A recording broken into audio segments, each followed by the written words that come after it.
Good afternoon, all, and thank you for giving us this platform to share our work. Today, my colleague Anoushka Raj and I, Nimisha Singla, final year students of environmental engineering at the Delhi Technological University, will be presenting our work on outcomes of a gendered approach in integrated water resources management, done under the guidance of Professor Anone A. Gaur. All of us know here that water is essential, it is non substitutable, location bound, a public good, and perhaps most interestingly, fugitive. Our history of failure to recognize its value has led to its fragmented, indiscriminate use. And while we understand that dams were once thought of as a cure all to all problems associated with water to the mankind, it's no longer true. We cannot separate social sciences from the search party looking for these solutions. We and also, moreover, today's crisis is not just about satisfying needs, it's also about preventing poor management. Uh, then we obviously will turn our heads to this new term, sustainability, which has come up in the recent discourse. And if you're talking about water management and sustainable water management at that, it should incorporate all five components, which is technical, social, financial, environmental, and institutional. Um, we straight up come to the Earth Summit held in 1992 in Rio, and we were given Dublin Principles, which remain the standard for policy making and deliberation of the issues encompassing utility management and conservation of water. These are Principle 1, recognizing the importance of fresh water, that it is a vulnerable, limited resource. Principle 2, recognizing the importance of stakeholder participation. We cannot just consider one group's demands and wishes and uses. We have to use everybody. Think of a river. We have to consider upstream people. We have to consider downstream people. We cannot design policy, make rules, just keeping in focus one group of people. And we have to incorporate them at all tiers. Principle 3, recognizing gender mainstreaming. Again, we know the history of women being sidelined and not given their due say has led to a lot of problems, and water management is one of them. And this is going to be the focus of our work today and discussion. Principle 4, recognizing water as an economic good. So, not necessarily a monetary value, but just because the same water can be used for irrigation, the same water can be used for navigation, the same water can be used for hydroelectricity, we have to understand that it has a cost to it, and that has to be understood by everyone. We are going to be using two definitions in our work: integrated water resources management, or IWRM, and gender mainstreaming. Well, very quickly, IWRM is the process which promotes the coordinated development and management of water, land, and related resources in order to maximize the resultant economic and social welfare in an equitable manner without compromising the sustainability of vital ecosystems. So, for somebody who's not probably following me, it might sound like a bunch of fancy words which have been strung together. But in essence, it is just everything which is associated with water, its applications, its uses, sources, pollution, and every user, every stakeholder, everybody is concerned under this one umbrella term, which is IWRM. It was first brought up, the ideas were first brought up in Mar del Plata in 1977, but then formally debated upon the Earth Summit in Rio in 1992, which also gave us the four principles. The next definition is gender mainstreaming. And well, the first concept, the first mention of gender mainstreaming was at the World Conference on Women held in Nairobi in 1985, UNEP. 1997, and this was the source. And a decade later, the fourth United Nations World Conference on Women in Beijing gave us the definition, which is the reorganization, improvement, development, and evaluation of policy processes so that a gender equality perspective is incorporated in all policies at all levels and all stages by the actors normally involved in policy making. Again, just discusses how women have been sidelined, and but now we understand that a gender perspective is required, which UN Women also goes on to state that the development and design of policies, advocacy, administrative and legislative decisions, scientific research, resource distribution and management, execution of projects, monitoring of water schemes are all sectors where a gender perspective is required. This will also be a little highlighted upon by my colleague Anoushka Raj when she discusses our case studies. Okay, so now let's just jump into some concrete discussion. IWRM is held up by very four crucial pillars, which is environmental sustainability, economic efficiency, social equity, and water governance. If we are going to look at IWRM through the lens of gender, in this next section of our work, we discuss the linkages between the two, linkages between gender and between the four pillars of IWRM. Okay, so we have to understand that these pillars are intralinked, and most of the issues in gender arise from the fact that women have not been given their due say in matters for a very long time. This is historic. This is an historic accumulation of problems which is being reflected now, and they are mostly employed in the unorganized, informal, and underpaid sector. So the first pillar goes on to discuss environmental sustainability. So let's just look at environmental degradation. Let's just look at some landslide or a water crisis, a tsunami.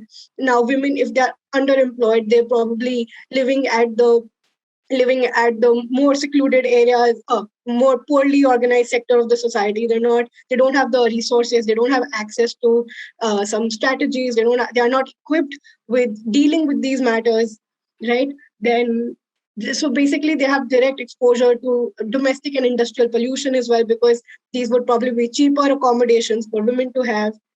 And exactly, climate change impact, right? You don't they are poorly equipped, which also is very similar to, say, social equity and water governments, which we'll come to when we discuss them. The second pillar is of economic efficiency. If they are underpaid, or if they have a lower salary, then, and if there is a price hike in water quality, then obviously they will be using lesser water.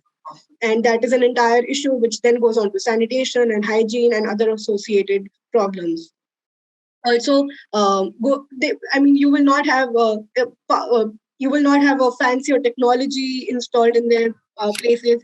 And then similarly, if women are not in the decision making, management, which goes on to governance, but if they're not on that table, then you don't know what policies and taxes are being imposed and designed. Then pillar number 3, which is of social equity, our inherent patriarchal structures are also just exacerbate these problems. Then it has been reported that in times of crises there is an increased crime rate against women, and lack of sanitation facilities is something which we connect with women all the time, and perhaps the most common issue which has been discussed. Pillar number 4 is water governance. Again, the competing demands come up where domiciliary needs might not be given much importance. And it is also a very reducing way to just look at women's role. But it is it is one major aspect of water use. And if there is a lack of representation of women in the decision making committees, then water is not being equitably distributed or managed, which is a concern even if we look at the formal principles of IWRM. I hand over the presentation to Anoushka. All right. Thanks, Nimisha. So, in order to quantify and further demonstrate our work, we've picked out 2 case studies. These case studies are from different social, economic, political, geographical backgrounds. But what ties them together is that both of them take a gendered approach to conventional integrated water resources management, and both of them see a range of positive outcomes. So, starting with Malawi. Malawi is a small landlocked country in Africa which has had a very severe water problem. In fact, it is one of the lowest per capita water availabilities according to the UNDP. So in the 1990s, the Malawi government started a new initiative, and they tried to develop a community management system. This involved over 600 water communal points as well as tap committees. All of these were headed by men, since that was the Sorry for interrupting. Time is up. Kindly try to conclude fast. Oh, all right. It was noticed that the men were unable to curb the problems, and the water bills were not getting paid on time. Aggressive strategies were being adopted quite frequently. Uh, in order to correct this and to make the plan more economically sustainable, women were put in charge. The responsibility of fee collection and the meetings becoming more punctual, less conflictive, cost recovery, financial security, all of them were approved and amended. Hygiene and sanitation of the area also showed a very marked improvement due to this switch to a gendered approach. Nimisha, if you could move on. Next slide, please.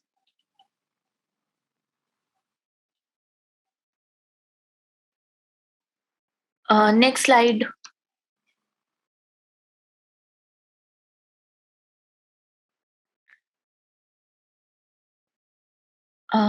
I think there's some connection issue.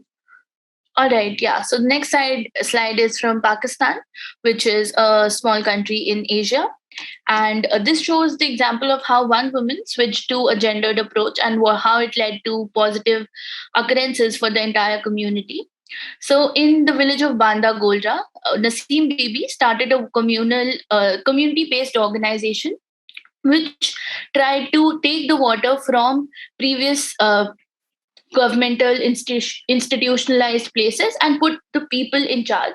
This ended up solving a decades old water access problem by installing 7 new hand pumps. Strategy formulation and implementation by women led to the group's success in bringing water to the village. This saw a number of positive outcomes. The main ones were improved sanitation as well as women empowerment. With these facilities, there was an increased supply in the households. The time needed for fetching water decreased, and a sense of ownership was instilled in the masses.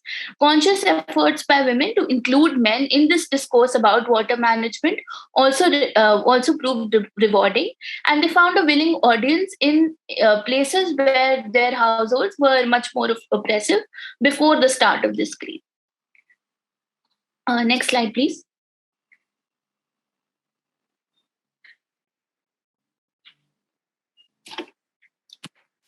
So we then will be tracing out the commonalities between Malawi as well as Pakistan.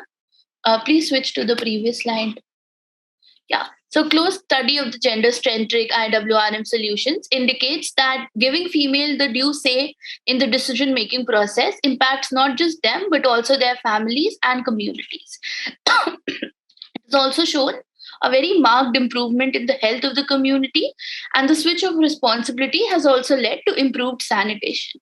With essential natural resources such as water coming under their direct governance, women in these schemes have become economically independent and financially literate as well. As seen in both of these cases, we realize that switching to a gendered approach can often lead to many positive outcomes, improve the spirit of the community, and lead to better water, less wastage, and equitable distribution of power amongst all members. We'll now be concluding our presentation. So, some key takeaways are that assessing how men and women manage water differently can give us the access to study how to use our resource in more efficient and sustainable ways. Using financial institutions and national policies to target the most vulnerable groups and take their opinion while we're in the decision making process makes the entire thing more unbiased, and also helps protect the physical and psychological integrity of not just the groups but also the resource as a whole.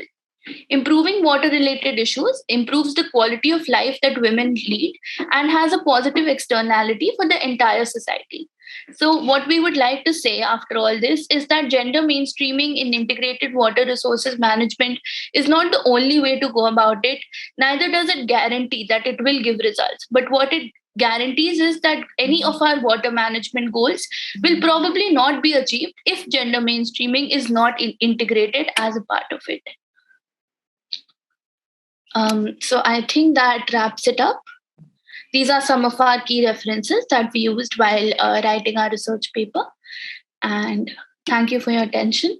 We're open to any questions now. Thank you for your presentation. Good work with respect to a new topic or a new way of approaching the problem. Right, nice one. If you have any questions from the participants, they can put across in the chat box, and you can share your email address and communicate there. So no much questions from my side. Thank you, and appreciable work. Thank you so much.